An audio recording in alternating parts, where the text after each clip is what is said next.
Bom dia! Nosso grupo é constituído por Daniel Moure, eu, Rafael Vieira, Samuel Rodrigues e Thiago Shoas e iremos falar sobre os eletroímãs. O que é um eletroímã? Um eletroímã é um dispositivo construído por um núcleo de algum material ferromagnético envolto por um solenoide ou bobina. Ele funciona de forma semelhante a um ímã, porém só se apresenta a magnetização quando há corrente elétrica no fio, sendo assim o resultado de uma imãtação por corrente elétrica. O eletroímã é um equipamento que utiliza energia elétrica como fonte de alimentação para gerar o campo magnético. A corrente elétrica percorre pelas espiras da bobina e, de acordo com sua tensão, gera uma corrente magnética propagada pelo núcleo ferromagnético, gerando um campo magnético, o qual faz com que os ímãs elementares do núcleo de ferro se orientem, ficando assim imantado e, consequentemente, com a propriedade de atrair outros materiais ferromagnéticos. O núcleo ferromagnético, ao receber o campo magnético gerado pela corrente elétrica aplicada ao fio condutor do eletroímã, funciona como um ímã permanentemente pelo período o qual a corrente elétrica foi mantida. O campo magnético gerado pode ser variável ou constante, dependendo do tipo de corrente utilizada, contínua ou alternada. A intensidade do campo e a distância com que ele girar a partir do eletroímã dependerão da intensidade da corrente aplicada e do número de voltas à espira. O eletroímã pode manter ou não seu campo magnético, mesmo após o cessar da corrente elétrica, dependendo de suas propriedades construtivas. Além disso, por depender somente da corrente que passa pelo fio, é possível mudar suas propriedades de maneira muito fácil. Por exemplo, é possível inverter a polaridade do ímã invertendo o sentido da corrente. E também é possível ajustar a imantação do ímã aumentando ou diminuindo a intensidade da corrente elétrica. Vamos falar então da história do eletroímã, como ele surgiu.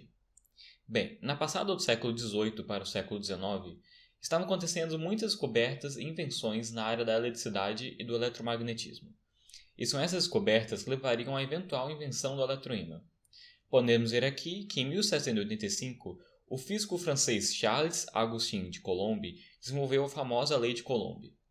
Em 1789, o professor italiano Luigi Galvani fazia o experimento da eletricidade animal, em que ele aplicava eletricidade estática em rãs, o que produzia uma contração muscular. Em 1790, temos a invenção da pilha de Volta, pelo físico italiano Alessandro Volta.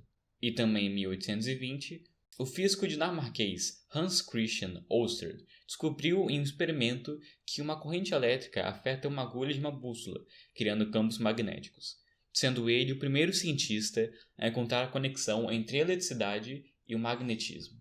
Infelizmente, é possível perceber que todas as contribuições históricas são associadas exclusivamente a homens brancos, apontando a exclusão de raça e de gênero que existia na área, e que nós sabemos que existe até hoje.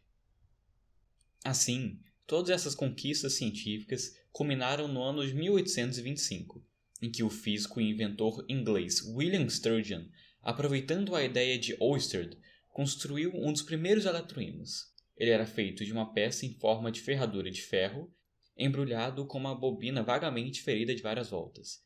Então ocorreu o processo que já foi explicado aqui. Quando uma corrente foi passada através da bobina, o eletroímã tornou-se magnetizado, e quando a corrente foi interrompida, ele se desmagnetizou. Com ele, era possível fazer uma força que conseguia levantar até 4 kg. A partir daí, a invenção de William evoluiu.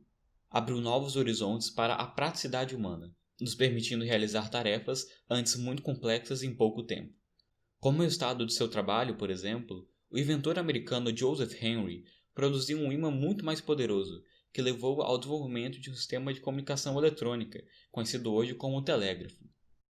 E atualmente você pode ter uma pequena versão do aparato de Sturgeon na sua casa, basta ter uma pilha, um prego e um fio de cobre. Vamos ver agora algumas das aplicações contemporâneas do grande eletroímã. Eu vou falar sobre as aplicações dos eletroímãs. Então, atualmente existem inúmeras aplicações dos eletroímãs, desde máquinas industriais de grande porte até compostos eletrônicos de pequena escala. Então, ele vai estar muito presente no dia a dia das pessoas, como vai ser mostrado mais adiante. Então, um dos exemplos que é comum são os transformadores de potência, e entre eles os transformadores de distribuição, que eles são responsáveis por reduzir a grande voltagem que os fios de energia elétrica carregam. E E é preciso que haja essa redução, né, para que, pois esses transformadores de distribuição vão distribuir essa corrente com a voltagem reduzida para as residências, para ser possível utilizar os eletrodomésticos, entre outros. Então, como funcionam esses transformadores? Eles funcionam através da colocação de duas bobinas. Essa tensão grande, essa enorme tensão, ela vai passar pela primeira bobina, e se você colocar uma segunda bobina ao lado com menos voltas do fio condutor, essa corrente elétrica vai passar para a segunda bobina, porém ela vai ter uma voltagem mais baixa, mais reduzida, que vai ser distribuída para as residências. Uma outra aplicação são os equipamentos musicais e de comunicação. Um exemplo muito conhecido é os fones de ouvido, né? Por exemplo, o MP3. O MP3 Play, ele envia sinais elétricos pelos cabos do fone de ouvido, e dentro do fone de ouvido há uma bobina que vai estar localizada ao lado de uma permanente. Esses sinais elétricos que vão ser enviados, eles vão energizar essa bobina. E quando essa energização acontece, a bobina vai se transformar em um eletroímã, e esse vai ter a sua polaridade alterada diversas vezes, de acordo com os sons que os sinais elétricos vão produzir, que eles devem produzir na situação. E por ter essa polaridade alterada, né, esse eletroímã, como polos semelhantes se repelem e polos opostos se atraem, essa bobina vai ser repelida ou aproximada do ímã permanente que ela vai estar do lado. E com esses movimentos rápidos, o ar dentro do fone também vai vibrar, dentro do fone de ouvido também vai vibrar. E com essa vibração vão gerar ondas sonoras que os nossos tímpanos vão captar. Uma outra aplicação são equipamentos científicos e médicos, que um exemplo deles é a máquina de ressonância magnética, que ela possui um grande ímã que vai interagir com o nosso corpo por meio de campos magnéticos e pulsos de radiofrequência, e é por isso que vai criar imagens de alta definição, que vai facilitar nos exames, mas também possui um custo elevado, relativamente alto. Uma outra aplicação também são dispositivos de armazenamento de dados, como, por exemplo, o HD ou disco rígido, muito presente em computadores, dispositivos eletrônicos nas empresas, que também é feito, né, e seu uso acontece por meio de eletroímãs. Uma outra aplicação são os elevadores magnéticos, muito presentes em siderúrgicas, portos, quando é preciso levantar objetos muito pesados. Uma outra aplicação são separadores magnéticos, em que, como mostra na figura, são placas eletromagnéticas, em que elas atraem o material ferroso, né, material magnético, do material que às vezes se quer descontaminar. E assim eles vão ser atraídos por meio do caminho de esteiras, ao longo do caminho eles vão ser atraídos por essas placas, e o material vai sair descontaminado, por exemplo.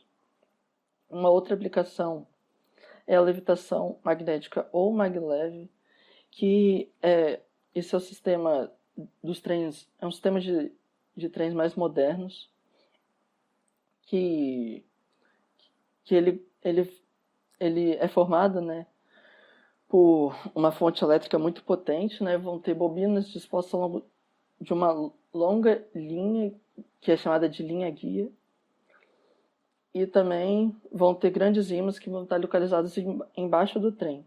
E essas bobinas enfileiradas ao longo da pista, né, da linha guia, elas vão ser percorridas por corrente elétrica, e elas vão criar campos magnéticos, e esses campos magnéticos vão repelir os grandes ímãs que estão situados embaixo do trem, permitindo que ele flutue entre 1 centímetro e 10 centímetros sobre os trilhos.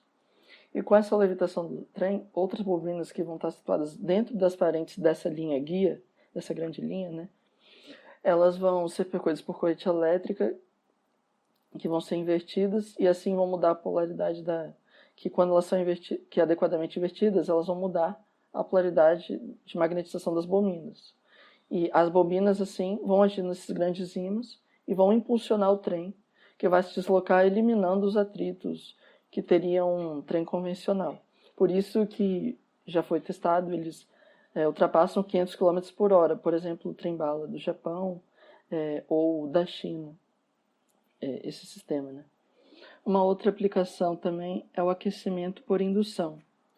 E esse aquecimento por indução é um processo utilizado para endurecer ou amolecer metais ou outros materiais condutores. E como acontece esse aquecimento por indução, né? Um aquecedor por indução é constituído de um eletroímã, né, uma bobina, e através do qual vai se passar uma corrente alternada de alta frequência. E essa indução da corrente vai fazer com que os elétrons vão se movimentem com extrema velocidade e assim vão produzir no objeto dentro uma grande quantidade de calor, que pode chegar a 1.200 graus, que são muito usados nas indústrias, por exemplo, nas siderúrgicas, ou que confeccionam ferramentas, entre outros. E é isso.